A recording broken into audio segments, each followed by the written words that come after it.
Bonjour. Aujourd'hui, je vais faire la liturgie de la parole. C'était supposé être André Godbout, mais il ne peut pas être ici aujourd'hui, donc je vais être avec vous. On commence avec le nom du Père, et du Fils, et du Saint-Esprit. Amen. Seigneur Jésus-Christ, dans cet admirable sacrement, tu nous as laissé le mémorial de ta passion.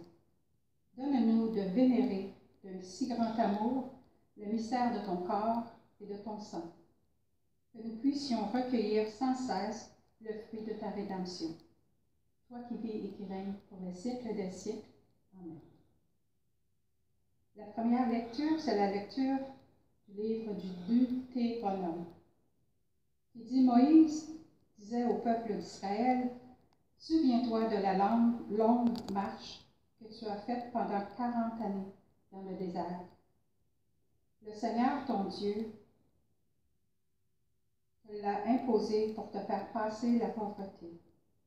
Et il voulait t'éprouver et savoir ce que tu as dans le cœur. Allais-tu garder ses commandements? Oui ou non? Il t'a fait passer par la pauvreté.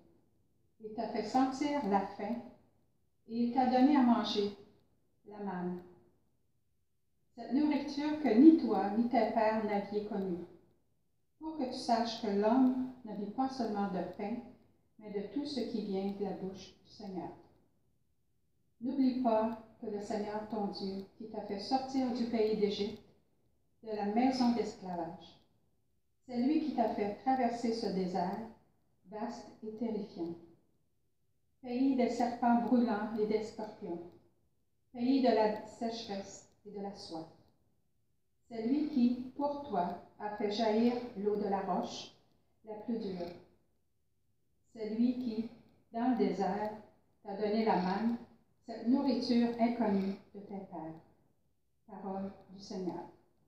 Nous rendons grâce à Dieu.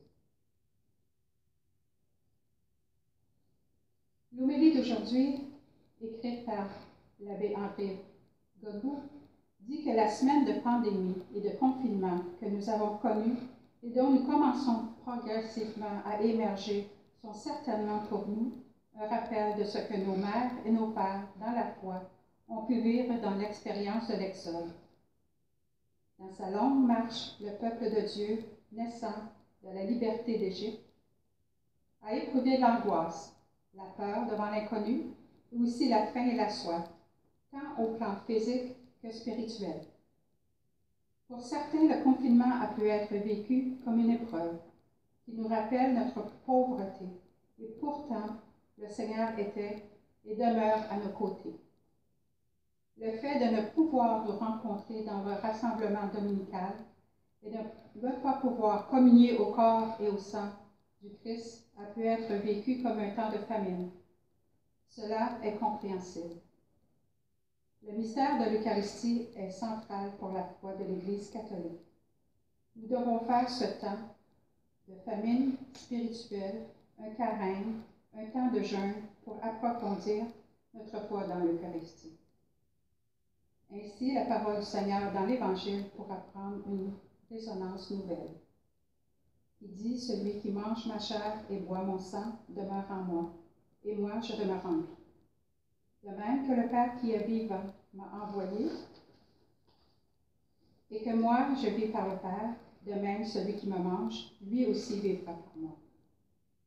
Dans l'attente du jour prochain, où nous nous retrouverons dans la messe, prions l'Esprit Saint de nous renouveler en nous et dans l'Église notre foi dans le grand mystère de la foi.